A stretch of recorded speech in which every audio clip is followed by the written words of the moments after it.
Assalamualaikum warahmatullahi wabarakatuh. Alhamdulillahi rabbil alamin. Wassalatu wassalamu ala asyrafil anbiya'i wal mursalin wa ala alihi wa sahbihi ajma'in amma ba'd. Allahumma salli ala sayyidina Muhammadin al-fatih lima ughliq wal khatim lima sabaq nasiril haqqi bil haqqi wal hadi ila syiratikal mustaqim wa ala alihi haqqa qadrihi wa miqdarihi al-azim amma ba'd.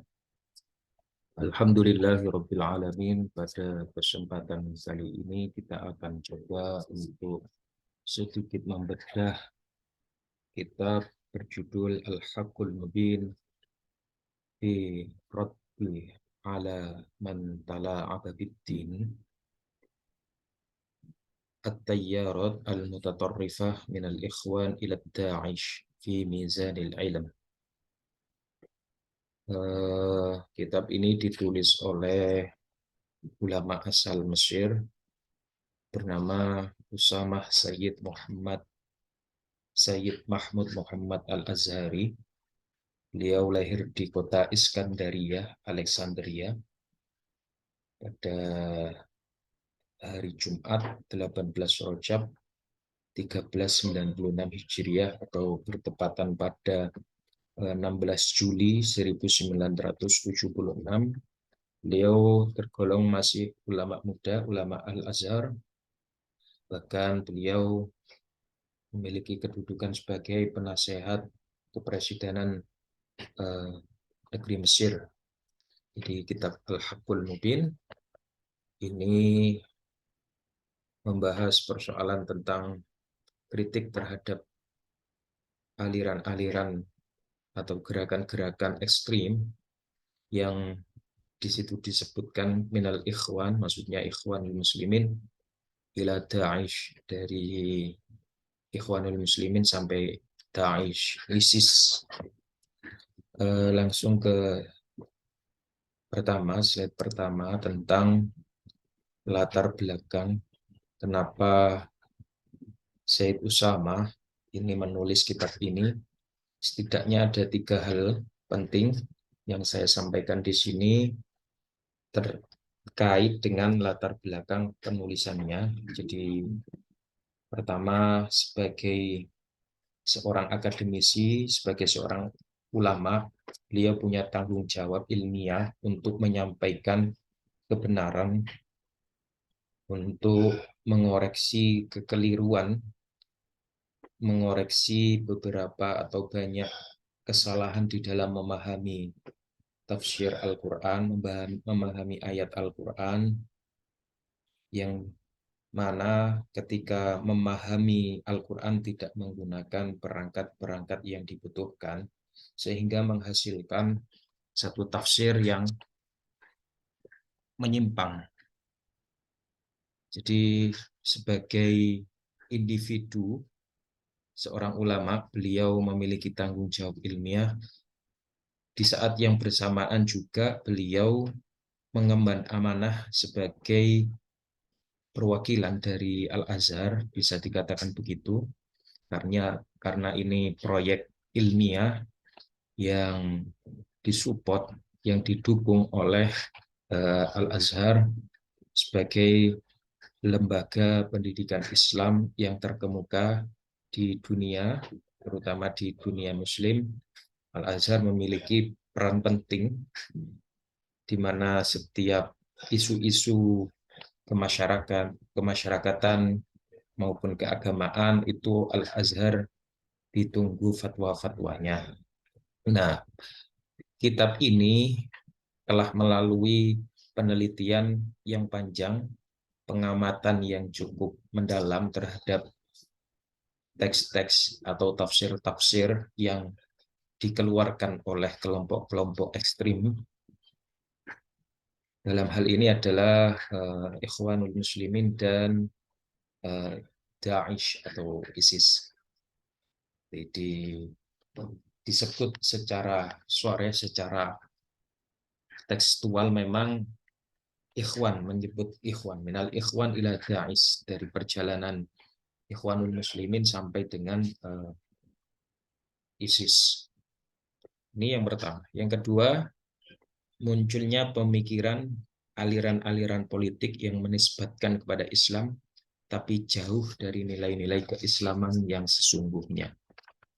Jadi gerakan-gerakan politik yang itu mengatasnamakan dirinya sebagai sebagai apa namanya manifestasi atau sebagai cerminan dari ajaran Islam, tetapi justru itu tidak mencerminkan ajaran Islam yang penuh dengan kasih sayang. Sebagaimana disebutkan di dalam kitab atau risalah Himayatul Kanais fil Islam, di situ ada pernyataan bahwasanya fa inna risalatal Islam tantoliku min qimatin ulya taduru haulaha syariah kulluha. Jadi bahwasanya risalah Islam itu memuat atau mengandung nilai-nilai yang luhur, di mana syariat Islam itu didasarkan atas nilai-nilai luhur itu. Apakah nilai luhur itu? Diantaranya ialah wahya ar-rahmah bi khalqillahi ajma'in. Kasih sayang terhadap seluruh makhluk ciptaan Allah. Farrahmatu hiyal qimatul ulya as-sariyatu fil khitabil islami aqidatan wa syari'atan wa akhlaqan. Jadi ar-rahmah, kasih sayang itu merupakan qimatul ulya, nilai yang luhur, yang tinggi, as-sariyatu yang mengalir di setiap fil khitabil islami, wacana keagamaan atau di setiap diskursus ajaran Islam, baik berupa akidah, syariat maupun akhlak. Sehingga ketika seseorang mengatasnamakan dirinya sebagai perwakilan dari umat Islam, tetapi justru itu bertentangan dengan ajaran Islam yang di dalamnya mengandung kasih sayang, rahmah, maka sebetulnya itu bukan ajaran Islam. Nah, di sini buku ini dalam rangka untuk mengcounter tafsir-tafsir ekstrim, tafsir al-ghadib, tafsir marah yang disebut oleh penulisnya di sini. Jadi Said Usama Al-Azhari ini mengatakan at-tafsir al-ghadib lil Qur'anil Karim. Jadi tafsir marah yang penuh dengan amarah, yang banyak menyalahkan kelompok-kelompok lain di luar kelompoknya. Ini yang sebetulnya disasar oleh Said Usama Al-Azhari. Maka dari itu beliau mengatakan bahwa innaha tayyaratun tadda'i al-intisaba ilal wahyi. Mereka itu, kelompok-kelompok itu mengklaim bahwa buah pikirannya itu berdasar pada wahyu. Wa tatamarradu alal manhaj. Namun justru mereka tidak menggunakan metode berpikir yang benar, wa yaghlibuha al-waqi', dan justru malah hasil atau produknya itu bertentangan dengan realitas yang ada. Jadi niat untuk menafsirkan, memahami Al-Quran, tetapi tidak menggunakan perangkat yang dibutuhkan di dalam memahami Al-Quran, justru itu akan menghasilkan tafsir al-ghadib, tafsir-tafsir ekstrim. Ini kiranya yang 3 poin penting yang perlu kita sampaikan atau perlu saya sampaikan terkait dengan background atau latar belakang kenapa penulis ini menulis kitabnya atau menulis bukunya ini.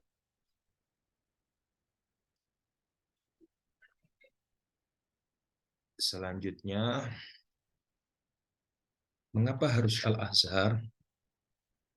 Al-Azhar mempunyai genealogi keilmuan yang tersambung sampai generasi Islam pertama. Artinya secara sanad keilmuan tidak diragukan lagi bahwa ulama-ulama Al-Azhar ini mereka mengkaji ilmu itu bersanad sampai generasi Islam pertama dan pada akhirnya juga tersambung ke Rasulullah. Artinya ajaran agama yang disampaikan oleh Al-Azhar itu, Al-Azhar sebagai institusi yang menaungi di bawahnya banyak para ulama, banyak para pelajar, itu eh, pengajarannya itu bersambung sampai Rasulullah.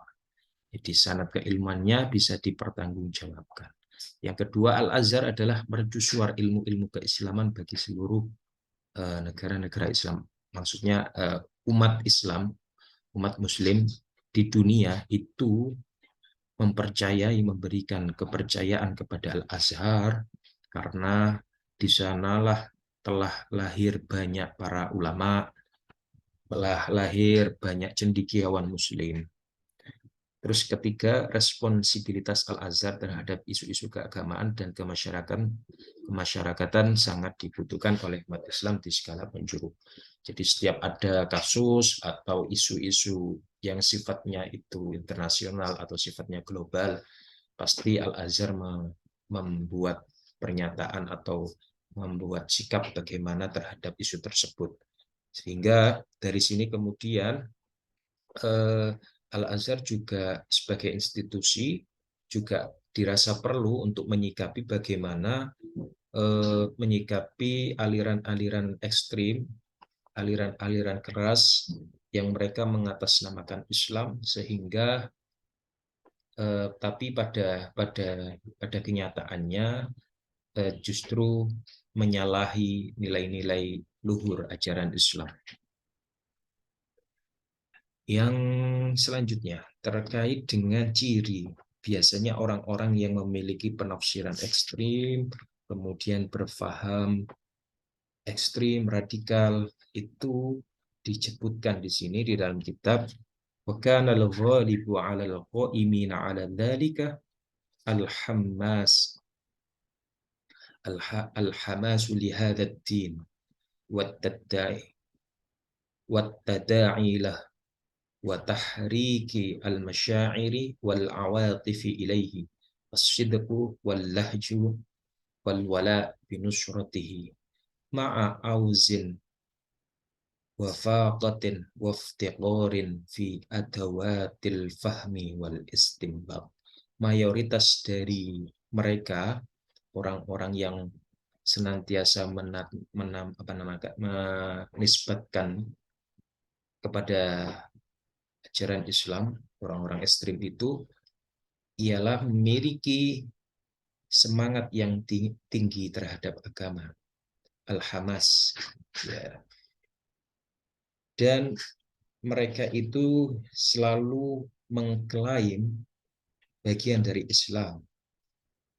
Kemudian juga mereka menunjukkan loyalitasnya terhadap agama Islam, tetapi padahal mereka itu ma'auzin wa faqatin. Mereka itu tidak punya kapasitas untuk memahami dan mengambil hukum dari Al-Quran. Jadi saya sebut di sini sebagai defisit ilmu, tapi surplus semangat. Surplus itu maksudnya ya ada nilai lebih terhadap semangat, ghirohnya tinggi, tapi tidak dibarengi dengan kapasitas ilmu yang mumpuni. Justru ini yang sangat membahayakan bagi keberlangsungan agama Islam. Sebab ada satu pernyataan bahwa man amila ala ghairi ilmin kana ma yufsidu aktsaru mimma yuslihu. Jadi barang siapa dia beramal tetapi tidak disertai oleh ilmu, kana ma yufsidu aktsaru mimma yuslihu. Jadi dampak kerusakan yang ditimbulkan itu akan lebih besar ketimbang daripada kemaslahatan yang muncul. Artinya ketika seseorang tanpa memiliki dasar keilmuan yang cukup untuk beramal, itu justru dampak buruknya itu akan lebih banyak ketimbang dampak positifnya. Itu ya. Selanjutnya, nah, yang dimaksud dengan makna pembaharuan wacana keagamaan. Jadi kan orang-orang seperti ini biasanya selalu mengatasnamakan bahwa dirinya adalah seorang mujaddid, seorang pembaharu agama. Nah, kita perlu tahu apa yang dimaksud dengan tajdidul khitab ad-dini. Ma'nahu izalatu kulli ma alaqa bihadha syar'i asy-syarif min mafahima maghlutatin. Jadi ini poin penting ya. Jadi zalah menghilangkan segala sesuatu yang menempel pada syariat yang mulia ini daripada dari faham-faham yang maghlutah, yang salah, yang ya maghlutah au ta'wilatin munharifatin, atau takwil-takwil atau tafsir-tafsir yang menyimpang, awistida'ain khati'in di ayatil Qur'an fi ghairi ma kushidat ilaihi. Jadi atau apa namanya ini apa namanya kalau jadi makna tajdidul khitab ad-dini itu juga termasuk di dalamnya adalah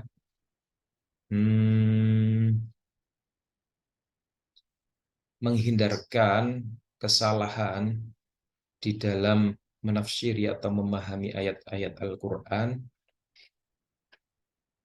yang itu sebetulnya bukan maksud dari ayat tersebut sebagaimana mestinya. Wa i'adatu ibrazi makarim syariah.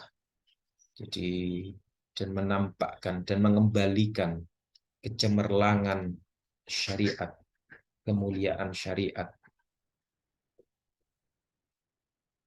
wasumuwi akhlaqiha, dan ketinggian akhlak, waraswanatu ulumiha an tariqi taf'ili manahijil istimbati wal mundobitati ar-rasyinah. Jadi menampakkan kemuliaan syariat Islam, keluhuran akhlaknya, kemudian kekuatan rosonah ya, kekuatan ilmunya. Jadi itu apa namanya makna dari pembaharuan wacana keagamaan. Jadi ada yang menamakan dirinya sebagai mujaddid atau pembaharu di dalam agama, tetapi justru itu tidak menghilangkan kecacatan-kecacatan yang ada di dalam agama, tetapi justru menambahi lubang atau menambahi kecacatan tersebut. Yang seharusnya tajdid itu memperbaharui wacana keislaman itu adalah menampakkan sisi-sisi keluhuran dari syariat Islam, tetapi malah itu degradasi, menurunkan kualitas dari syariat Islam itu sendiri. Nah, mungkin ada anggapan bahwa Al-Azhar ini mengklaim atau memonopoli kebenaran karena ia merasa bahwa dirinya lah yang sepatutnya untuk menjelaskan tafsir-tafsir keagamaan, tetapi justru di sini disebutkan yang dimaksudkan oleh Al-Azhar atau penulis di sini sebagai perwakilan dari ulama Al-Azhar itu ia bukan dalam rangka untuk memonopoli kebenaran, tetapi ingin mengembalikan metode ilmiah yang benar. Balil amru rojiun ila manhajin ilmiyin rasyinin hafadhal azharu alaih, yang mana itu sudah dijaga begitu lama oleh Al-Azhar dari kurun waktu yang begitu lama, ribuan tahun sejak Al-Azhar itu didirikan, kemudian wanashrohu wanashrohu wanashrohu wa 'allamahu wa auda'ahu fil kutub, yang mana apa namanya manhaj itu sudah disebarkan, kemudian diajarkan, kemudian ditulis di dalam kitab-kitab. Wa ja'alahu mutahan bal qad qamat 'ala hadzal manhaj madarisu asilah kazaitun fi Tunis wal Qarawiyyin fi Fas wal Jami al-Umawi fi Dimashq wa Jami al-Fatih fi Istanbul. Jadi hal ini tidak semata-mata monopoli dari Al-Azhar. Jadi klaim kebenaran yang dikemukakan oleh Al-Azhar itu bukan satu-satunya. Artinya hal itu sama, manhaj yang ditempuh oleh Al-Azhar itu manhaj yang ilmiah, yang rosin, yang kuat, itu sudah diberlakukan juga di beberapa kampus seperti di Zaitun, di Tunisia, di Fas, di Qarawiyyin, kemudian di Jami al-Umawi, di Damaskus, kemudian Universitas Al-Fatih di Istanbul, dan di ribat-ribat di Hadramaut. Itu juga mereka memegangi manhaj ilmiah yang itu adalah satu, bersumber dari satu, yaitu Rasulullah Shallallahu Alaihi Wasallam. Fal amru laisa ihtikaran lil ma'rifah. Ini bukan perkara untuk memonopoli kebenaran, bal ghairatan ala hadzal manhaj al-mutah wa ala kulli man arada an yusharika fil istinbat min al-Qur'an alla yuqassira fi tahsil hadzal manhaj wa itqanihi wa ihrasi syahadah wal ijazah ilmiah fihi. Jadi ini bukan dalam rangka untuk memonopoli kebenaran, tetapi justru ingin mengembalikan mengembalikan yang seharusnya. Nah, dan bagi setiap orang yang yang terlibat di dalam perkara istinbat ini, yang ingin mengeluarkan hukum dari Al-Quran, hendaknya ia tidak alla yubasyira fi tahsyili hadzal manhaj, tidak mengurangi metode ilmiah ini, maksudnya metode ilmiah yang telah ditempuh oleh Al-Azhar, dan ia harus orang yang itqon, yang profesional, orang uh, yang memiliki kapabilitas dan kapasitas wa ihrazis syahadah wal ijazah ilmiah fih, dan ia merupakan orang yang memiliki ijazah, memiliki izin untuk menyebarkan atau mengajarkan manhaj ini, mengajarkan. Wa illa fahuwa mu'tadun 'alal ilmi wa muqassirun fi talabihi wa ta'allumi.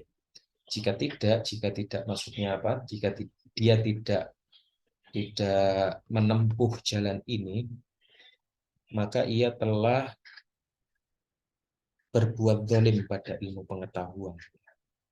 Artinya apa? Ketika dia tidak memiliki ilmu pengetahuan, kemudian justru mengajarkan ilmu pengetahuan, justru itu ia telah berbuat zalim pada ilmu pengetahuan. Wong tidak punya ilmu, kok mengajarkan ilmu. Itu yang dimaksud di sini ya. Selanjutnya terkait dengan sumber malapetaka, itu sumber malapetaka dari paham-paham ekstremis ini bisa kita kembalikan pada paham hakimiyah yang disampaikan oleh Said Qutb.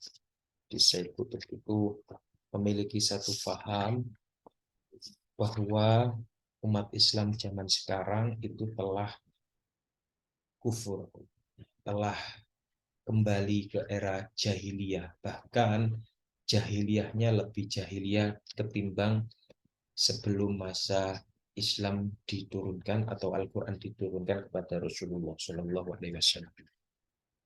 Nah, waqad bana Sayyid Qutb fikratal hakimiyah ala fahmin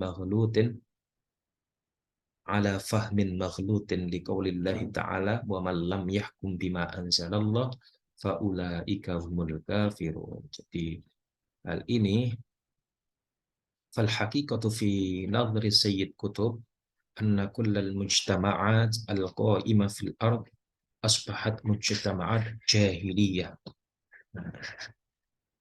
Kata Sayyid Qutb, seluruh masyarakat ini berada pada era kejahiliaan. Mereka itu karena apa? Mereka dinilai tidak menerapkan hukum Allah.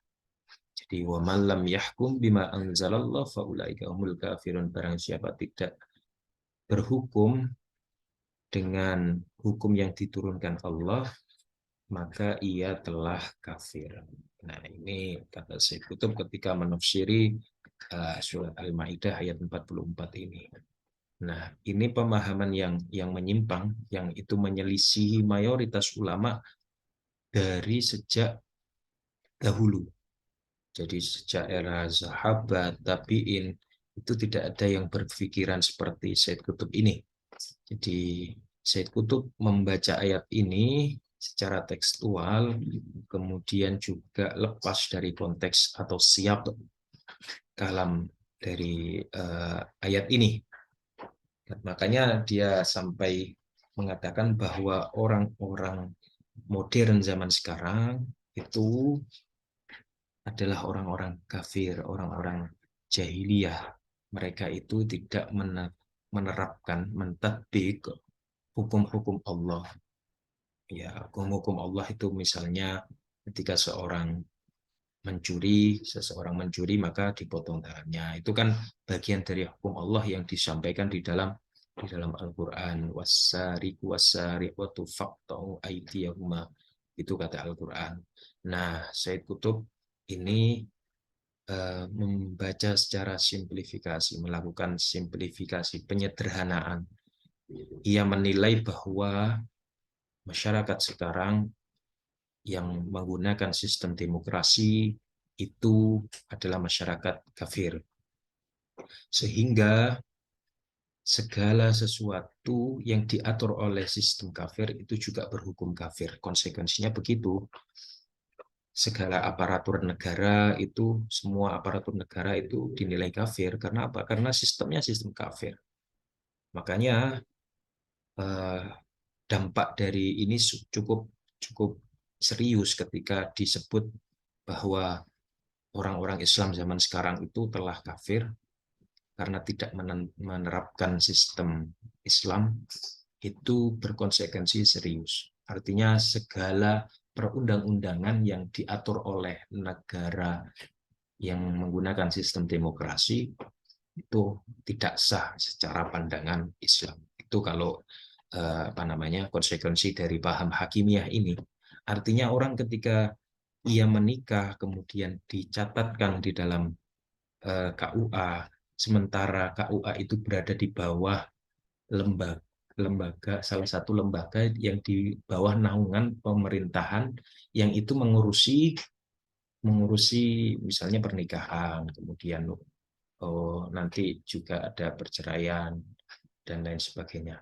Nah, artinya ya pernikahannya tidak sah kalau memang konsekuensinya seperti ini ya. Konsekuensinya atas nama pemerintah tidak menerapkan hukum Islam, maka dihukumi sebagai pemerintah yang kafir.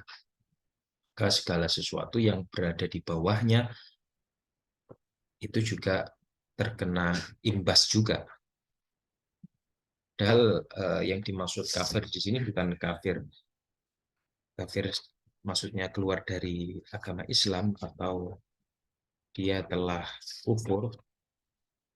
Nah, nanti kita akan lihat bagaimana para ulama menjelaskan tentang Maksud dari wa man lam yahkum bima anzalallah faulaika humul kafirun ini. Yang dijelaskan di sini kufrun duna kufrin. Ya, jadi tidak setiap kafir itu, tidak setiap kata kafir itu bermakna dia keluar dari agama Islam.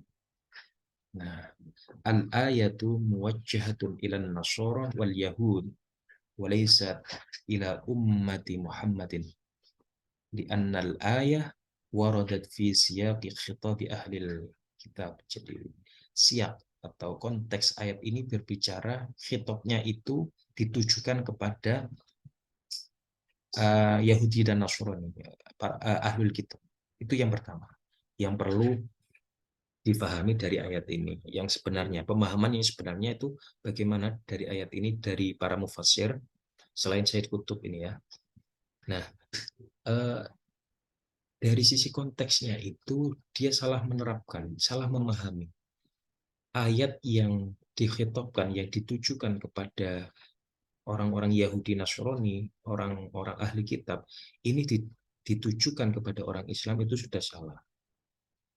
Nah, itu yang kedua, wa man lam yahkum bima anzalallah ay bikulli ma anzalallah. Jadi barang siapa tidak berhukum dengan hukum lima, dengan seluruh hukum yang telah diturunkan oleh Allah, maka dia telah kafir. Nah, tafsirnya begitu. Nah, artinya ketika seseorang itu masih menggunakan hukum Allah, contoh di Indonesia ini banyak aturan-aturan perundang-undangan itu yang nilai keislaman masuk di sana. Nilai syariat Islam itu masuk di sana. Misalnya kita ketika urusan sholat saja itu sudah diberi diatur, dibantu oleh pemerintah dengan cara apa? Menentukan waktu sholat. Itu kan ada peran pemerintah di situ yang dialihkan kepada Kementerian Agama. Nah, di bawah Kementerian Agama itu nanti segala hal yang terkait dengan keagamaan kan diatur. Kemudian eh, pernikahan itu juga diatur oleh pemerintah berdasarkan dengan syariat Islam. Ya, yang apa namanya, yang umat Islam ya. Nah, terus kemudian apalagi haji itu juga diatur oleh pemerintah, zakat itu diatur oleh pemerintah. Nah, dari mananya apa yang kurang dari Indonesia ini? Jadi hanya bagian kecil saja yang itu tidak diterapkan. Apa? Misalnya syariat yang diterapkan itu adalah hudud, potong tangan, had. Jadi ketika mencuri dipotong tangannya, ketika berzina dicambuk atau dirajam. Nah, hanya segelintir dari syariat Islam yang itu tidak diterapkan karena bukan karena tidak mau menerapkan, karena ini belum mampu menerapkan. Jadi bedakan antara tidak menerapkan karena belum mampu dengan tidak menerapkan karena memang tidak ingin menerapkan. Dan bahkan sampai dia itu ada perasaan merendahkan syariat Islam karena tidak karena dinilai rendah maka tidak diterapkan. Nah, tidak sampai seperti itu. Ini yang perlu difahami dari ayat wa man lam yahkum bima anzalallah ay bikulli ma anzalallah. Jadi ini yang perlu difahami oleh orang yang memaknai syariat Islam itu secara sempit. Dipikir ketika menyebut syariat Islam itu di kepalanya hanya permasalahan had saja.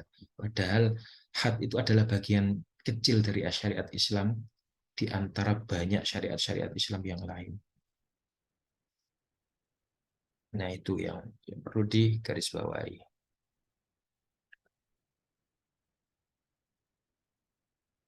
Selanjutnya tentang pemahaman kutub ini menyelisih mayoritas ulama sebagaimana yang saya sebut tadi dan ini diungkapkan juga oleh penulisnya wa madhhabu ulama'il muslimin jilan min wara'i jil min tabaqatis syuhaba ala khilafi dzalik.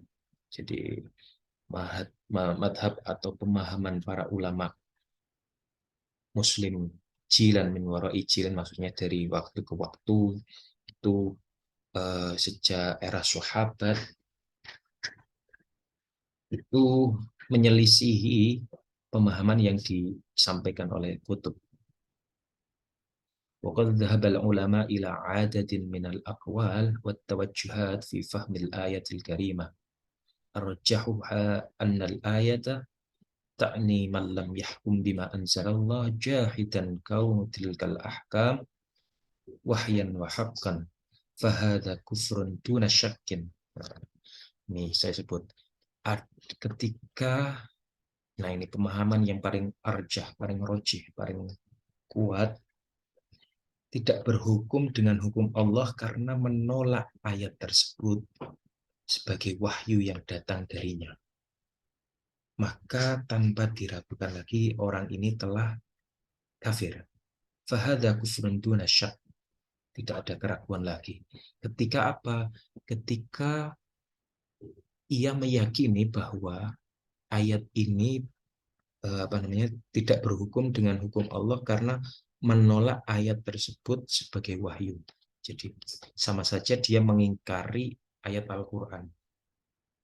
Yang salah satu penyebab orang itu dinilai kufur adalah meyakini bahwa ia mengingkari hal-hal yang wajib diyakini, yang doruriyun, yang bahasanya yang sudah pasti, sudah menjadi kesepakatan. Nah, ketika seseorang meyakini ayat ini bukan ayat yang diturunkan oleh Allah, padahal kita semua meyakini bahwa ini adalah ayat Al-Quran, itu yang disebut kufrun. Nah, fahadha kufrun dunasyan. Amma man aqarra annaha haqqun wa wahyun wa amrun ilahiyyun lakinnahu ta'adzar alaihi tatbiqaha fahadha laysa bikafirin. Nah, ketika dia meyakini, menetapkan bahwasanya ayat ini hak, ayat ini benar dan wahyu minallah, dan ya wahyu yang diturunkan dari Allah, sementara di sisi yang bersamaan dia ta'adzar, uzur, tidak mampu untuk menetapkan hukum yang disampaikan oleh ayat ini, fahadha laysa bikafirin. Ini bukan termasuk kekafiran atau kekufuran. Ini pemahaman yang difahami oleh mayoritas para ulama.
Selanjutnya terkait dengan objektivitas penulis. Ini tergambar dari pernyataan Said Usamah Al-Azhari ketika menjelaskan bahwa yang menjadi fokus dari kritikan kami, maksudnya Said Usamah, adalah pemikirannya, bukan pribadinya.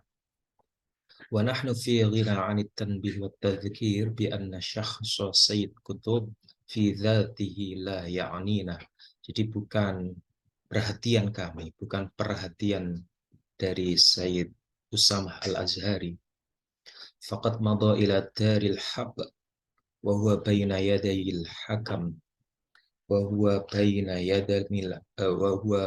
yadayil hakami al-'adl. Jadi Said Qutb telah wafat, telah berpulang ke Daril Haq, maksudnya ke Allah Subhanahu wa taala, dan ia sekarang telah berada di zat yang maha bijaksana. Lakin alladhi ya'nina huwa utruhatuhu al-Qur'aniyah fi fahmil Qur'an.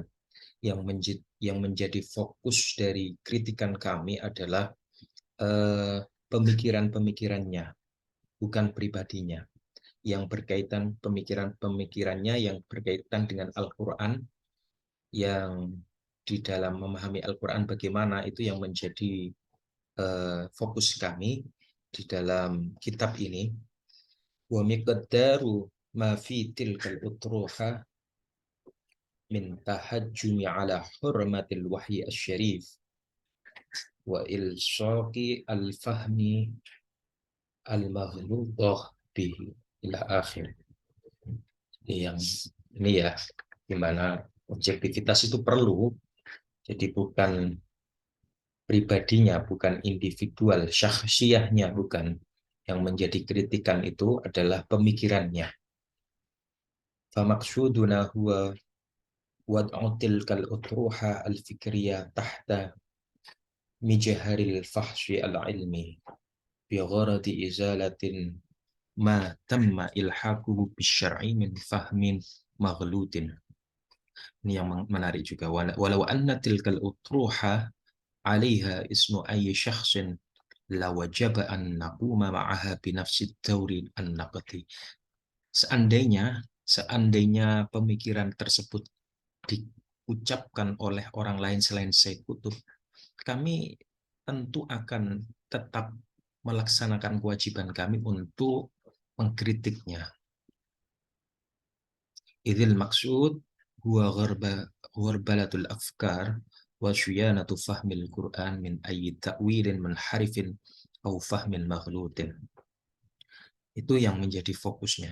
Jadi maksudnya adalah yang menjadi fokus kritikannya adalah pemikirannya. Jadi sekali lagi, ini tidak ada kaitannya dengan syakhsiyah atau individual dari Said Qutb, tetapi adalah berkaitan dengan pemikiran, di mana pemikiran tersebut lahir atas pemahamannya terhadap Al-Quran. Selanjutnya, ini munaffirin. Ini kata munafir diambil dari hadis Nabi, innakum munaffirin, seseorang yang membuat orang lain lari menjauh dari agama. Jadi ketika suatu hari sahabat Mu'ad bin Jabal ketika itu menjadi imam, membaca surat yang begitu panjang. Di rakaat pertama membaca Al-Baqarah, dan rakaat yang kedua membaca surat An-Nisa. Nah, ini kan suratnya panjang ketika jadi imam. Nah, justru ketika Mu'ad menjadi imam ini, yang begitu lama, yang begitu panjang, ini dimarahi oleh Nabi. Jadi Rasulullah begitu sangat marah ketika agama Islam itu justru menjadi beban. Syariat Islam itu justru menjadi beban bagi orang atau bagi pemeluknya. Ini yang diperingatkan oleh Rasulullah Shallallahu Alaihi Wasallam itu. Jadi ini harus juga apa namanya ketika seseorang itu menjadi imam, imam sholat itu melihat kondisi makmumnya. Karena apa? Karena banyak orang yang melaksanakan sholat kewajiban, sholat wajib itu mereka setelahnya banyak hajat yang ingin ditunaikan. Mungkin orang-orang itu kalau dalam konteks sekarang misalnya sholat di bandara, ketika jadi imam jangan lama-lama. Barangkali dia mengejar pesawat pesawat jam jam apa namanya jam terbang pesawat atau di stasiun ketika menjadi imam juga jangan lama-lama. Justru ketika lama-lama itu akan memberatkan makmumnya. Nah, Mu'ad padahal ketika itu membaca surat Al-Baqarah, suratnya panjang, semakin panjang bacaannya kan semakin banyak pahalanya. Tetapi justru itu diperingatkan oleh Nabi, wahai Mu'ad, afattanun anta ya Mu'ad, itu kata Nabi, diulangi sampai 3 kali. Afattanun anta ya Mu'ad. Jadi disampaikan oleh perawinya bahwa Rasulullah tidak pernah marah, kelihatan marah semarah ketika menasehati Mu'ad bin Jabal ketika itu. Nah, digambarkan ekspresi Nabi yang begitu sangat marah, tidak suka ketika ada seorang imam itu tidak arif, tidak bijaksana di dalam memimpin sholat. Nah, orang-orang yang membuat orang lain lari dan menjauh dari agama ini biasanya mereka juga tidak uh, memahami fikih dakwah atau fikih aulawiyah, fikih prioritas. Ya. Hanya mengejar standar idealis saja tanpa mempertimbangkan situasi dan kondisi. Ya, contoh real dari seperti ini misalnya apa ya? Tidak mengerti fikih dakwah itu bagaimana. Jadi belum apa-apa, orang baru mu'alaf, kemudian dibebani syariat-syariat yang begitu berat. Itu kan ya harus bertahap, harus apa namanya, yang prioritas terlebih dahulu yang disampaikan. Misalnya orang mu'alaf baru masuk Islam, kok kemudian disuruh melaksanakan apa namanya sholat-sholat sunnah, sholat tahajud, sholat duha, pastikan terlebih dahulu kewajiban pokok setiap hari itu seperti sholat 5 waktu itu sudah bisa dijalankan secara istiqomah, baru kemudian membicarakan persoalan yang sunnah-sunnah. Jadi terkadang ingin mengejar fadilah dari amalan sunnah, tapi justru melalaikan kewajiban. Ini yang tidak baik. Nah, berkaca dari pemikiran kutub, menurutnya parameter dalam memahami Al-Quran adalah rasa estetika, perasaan yang ukurannya tidak jelas. Jadi di sini diceritakan ya bahwa di kitabnya itu diceritakan bahwa suatu ketika Said Kutub itu menghadiri apa ya majelis taklim lah bisa dikatakan begitu. Kemudian ia mendengar seorang ustadz menjelaskan tentang satu apa namanya tafsir Al-Quran. Nah, kemudian ia tidak merasakan keindahan dari penjelasan yang disampaikan oleh Ustadz tadi, dan ia merasakan bahwa Al-Quran yang ia fahami, Al-Quran yang ia dengar di masa kecilnya itu lebih indah, makna-maknanya lebih meresap ke hatinya daripada apa yang telah disampaikan oleh Ustadz tersebut. Maka ia menjadikan pengalaman personalnya di waktu kecil sebagai standar untuk memahami Al-Quran. Jadi hanya menyentuh sisi estetika dari Al-Quran itu saja. Bagi kutub, dasar dalam memahami Al-Quran adalah rasa estetika. Wasara yu'awwilu fi fahmihi lil Quran. ala dzalikal his al-jamali al-mubham al-mujmal alladzi kana yajidu fihi ayyami tufulati, di masa kecilnya dulu bagaimana ia merasakan keindahan Al-Qur'an, itu yang menjadi standar untuk dirinya memahami Al-Qur'an. Nah, ini yang bermasalah di sini. Selanjutnya ini menarik juga dialog antara Ibnu Abbas dan Khawarij. Jadi kalau ditelusuri, sebetulnya pertentangan yang ada dalam kitab ini itu bisa dikembalikan, ditarik ke zaman generasi pertama dulu, artinya ketika uh, generasi sahabat, di mana terjadi perdebatan antara Ibnu Abbas dan orang-orang Khawarij. Jadi orang-orang Khawarij ini ialah orang yang ia memisahkan diri dari kelompok Ali bin Abi Thalib dan Muawiyah bin Abi Sufyan. Dan ceritanya eh, Muawiyah itu tidak mau berbaiat kepada Ali bin Abi Thalib karena alasan apa ya? Karena Muawiyah itu menuntut agar Ali ketika itu sebagai khalifah untuk mengusut tuntas tentang siapa pembunuh dari Utsman bin Affan, khalifah kedua, khalifah ketiga ya, khalifah ketiga Utsman bin Affan. Jadi Utsman bin Affan ini terbunuh kemudian oleh Muawiyah, oleh kubu Muawiyah itu dituntut, Sayyidina Ali dituntut agar menyelesaikan kasus pembunuhan itu dan menghukum pelakunya secara adil. Artinya ketika ia membunuh ya harus dibunuh itu. Terus kemudian dari Ali bin Abi Thalib ini apa namanya beralasan atau memiliki hujah, itu tidak bisa diselesaikan begitu saja karena pembunuh dari Utsman bin Affan itu sangat banyak orangnya. Jadi belum jelas siapa yang pembunuhnya. Nah, akhirnya apa? Terjadilah peperangan antara Ali kubu Muawiyah dan kubu Ali bin Abi Thalib. Namun kemudian terjadi peristiwa tahkim atau perundingan.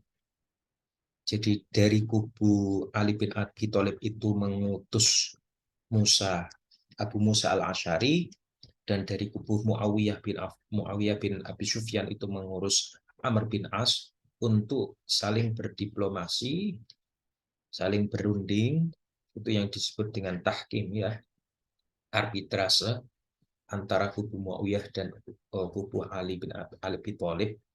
Nah, bagi kelompok Khawarij, mereka yang memisahkan diri dari Muawiyah maupun Ali bin Abi Thalib, ini problem. Ali telah berhukum dengan hukum selain Allah, hukum yang diturunkan oleh Allah.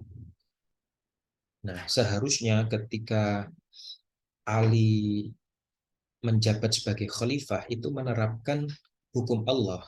Artinya apa? Ketika seseorang membunuh, ya harus dikisos. Nah, ini yang menjadi persoalan pertama ya. Inti persoalannya, Ali bin Abi Thalib telah menyerahkan keputusan hukum dalam agama Allah kepada juru putus. Maksudnya apa? Juru runding di sini adalah Abu Musa al-Asy'ari. Dan dari pihak Muawiyah adalah uh, Amr bin As. Persoalan kedua, Ali bin Abi Thalib telah melakukan peperangan tetapi tidak mau menjadikan musuhnya sebagai tawanan. Ya, perang Jamal itu ya, perang dengan kubu Aisyah, dan tidak mengambil harta mereka sebagai rampasan perang. Kan kalau zaman dulu ketika berperang kemudian lawan yang kalah itu kan hartanya boleh dijarah, ghanimah kan. Kemudian pasukannya juga atau apa namanya budak-budaknya itu boleh diambil sebagai tawanan. Nah, ini tidak dilakukan oleh Ali bin Abi Thalib. Yang ketiga, Ali menghapus gelarnya sebagai Amirul Mukminin dalam perjanjiannya dengan Muawiyah. Kalau ia bukan Amirul Mukminin, berarti ia Amirul Musyrikin, pemimpin kaum musyrik. Itu logikanya orang orang Khawarij. Di, kan di dalam perjanjian damai antara kubu Muawiyah dan Bu Ali itu ada surat perjanjian di mana di situ tercantum tidak tercantum gelar Amirul Mukminin. Ini menjadi persoalan bagi apa namanya orang-orang Khawarij. Nah, Ibnu Abbas berkata, jika aku sebutkan alasan sikap Ali berdasarkan Al-Quran dan Sunnah, apakah kalian akan mencabut sikap kalian? Artinya begini, Ibnu Abbas ketika mendatangi kelompok Khawarij, menawarkan berdiskusi, ketika persoalan yang kalian ajukan itu mampu saya jawab dengan berlandaskan Al-Quran dan As-Sunnah, apakah kalian mau kembali kepada Ali bin Abi Thalib atau mencabut sikap kalian terhadap Ali bin Abi Thalib? Artinya tidak menentang kekuasaan yang sah. Maka mereka menjawab, tentu kami akan mencabut sikap. Nah, bagaimana jawabannya? Ini yang menarik, yang manhaj Ibnu Abbas. Metode bagaimana Ibnu Abbas itu menistimbat, menarik satu kesimpulan hukum dari ayat Al-Quran. Pertama, pendapat kalian yang menganggap Ali salah karena menyerahkan keputusan pada manusia, aku mendapatinya dari firman Allah dalam Al-Quran. Jadi ada redaksi yahkumu bihi dawa adlim minkum. Jadi ini tentang ketika seseorang itu berihram, mengenakan ihram, itu kan dia tidak boleh melakukan buruan, tidak boleh memburu hewan. Nah, ketika dia memburu hewan, maka dia terkena dam. Nah, damnya itu berapa? Nah, itu yahkumu bihi dawa adlim minkum. Harta damnya itu berapa? Harga damnya itu berapa? Sesuai dengan keputusan dua orang yang adil di antara kalian. Nah, Allah menyerahkan hukumnya kepada orang-orang yang adil.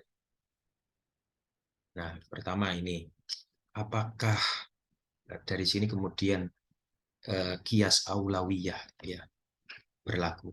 Kalau saja permasalahan dam yang itu hanya berkaitan dengan apa namanya kewajibannya untuk membayar mengganti rugi atas buruhan yang telah diburuhnya, yang telah dibunuhnya, itu akan apa namanya? Itu lebih besar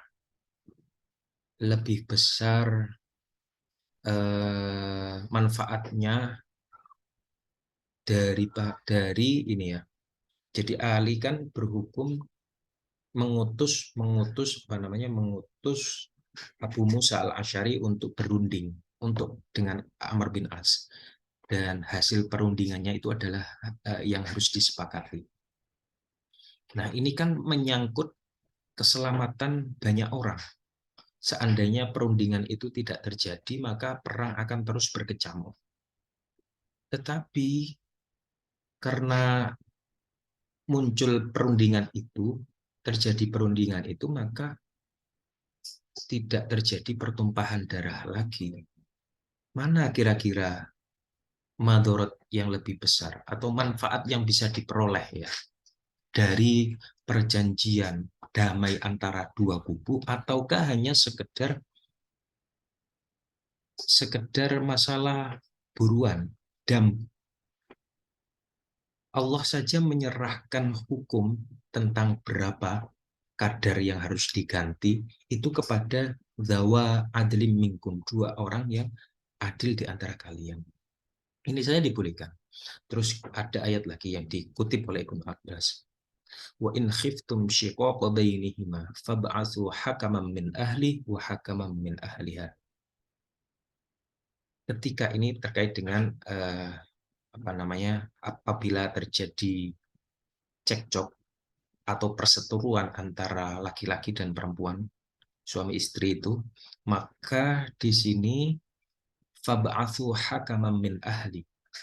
Dari pihak laki-laki itu mengutus delegasi atau hakim untuk berunding, wahakama min ahliya, dan hakim dari pihak perempuan. Nah, dua hakim ini saling bertemu untuk berunding bagaimana ke depannya antara hubungan suami istri ini. Apakah apa namanya, terus berlanjut atau bercerai atau bagaimana. Nah, dan keputusannya wajib diikuti.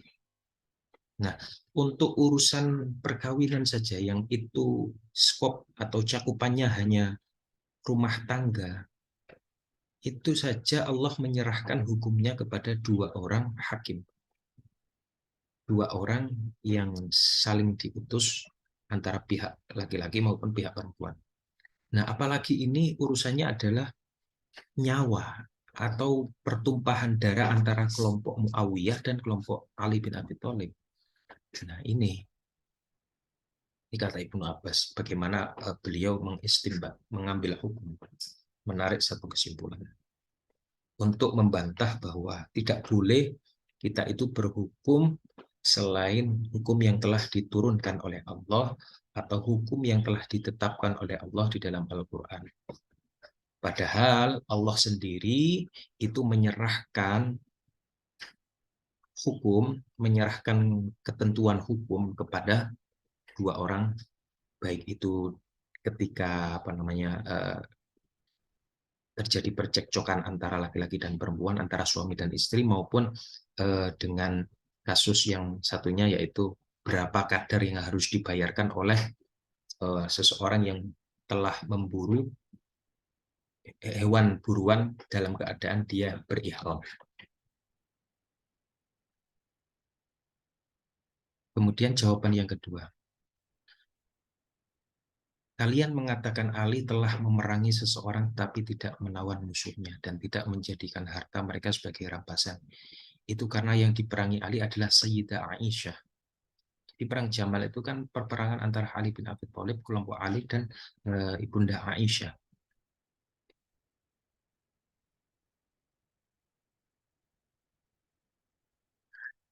Sementara Aisyah itu adalah ibu kita semua.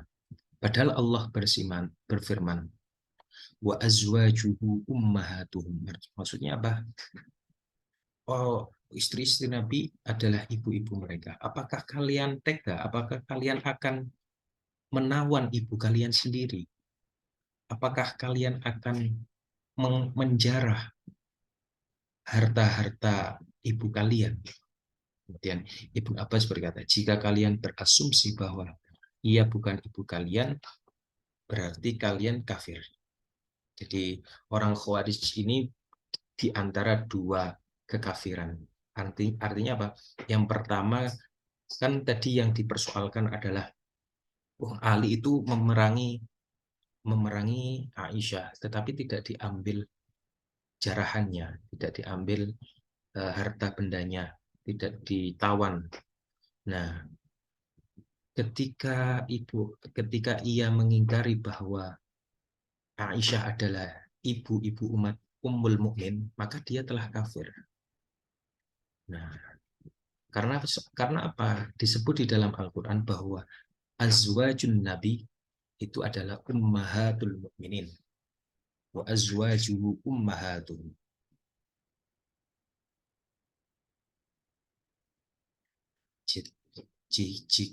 Jadi kalian berada antara dua pilihan yang membingungkan, itu kata Ibnu Abbas.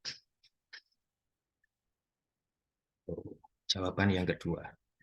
Jawaban selanjutnya dari Ibnu Abbas terhadap persoalan yang diajukan oleh Khawarij. Menurut kalian, karena Ali telah menghapus gelarnya sebagai Amirul Mukminin, berarti ia Amirul Muslimin. Jadi gini, Ibnu Abbas untuk menjawab persoalan ini, Ibnu Abbas itu merujuk pada peristiwa perjanjian Hudaybiyah. Ketika itu Rasulullah melakukan perjanjian damai dengan kaum musyrik Mekah yang diwakili oleh Suhail. Nah, Rasulullah itu menulis membuat perjanjian, dan ketika itu yang menulis perjanjian itu adalah Ali bin Abi Thalib. Nah, ketika Ali bin Abi Thalib itu apa namanya menulis begini, menulis ini katanya. Ini adalah apa yang menjadi perdamaian antara Muhammad Rasulullah dengan Suhail bin Amr. Nah, kemudian diselah oleh orang-orang musyrik. Jika kami mempercayai engkau Rasul, kami tak akan memerangimu. Cukup tulis namamu saja. Jadi keberatan orang-orang kafir itu apa namanya ketika dalam perjanjian itu ditulis nama Muhammad Rasulullah. Maka Rasulullah memerintahkan untuk menghapus, memerintahkan Ali bin Abi Thalib untuk menghapus. Nah, kemudian Nabi mengambil lembaran tersebut lalu menghapus gelar Rasulullah dengan tangannya karena Ali merasa keberatan. Wahai Ali, tulislah ini adalah apa yang menjadi perdamaian antara Muhammad bin Abdullah. Jadi semula Muhammad Rasulullah, kemudian diganti dengan Muhammad bin Abdullah.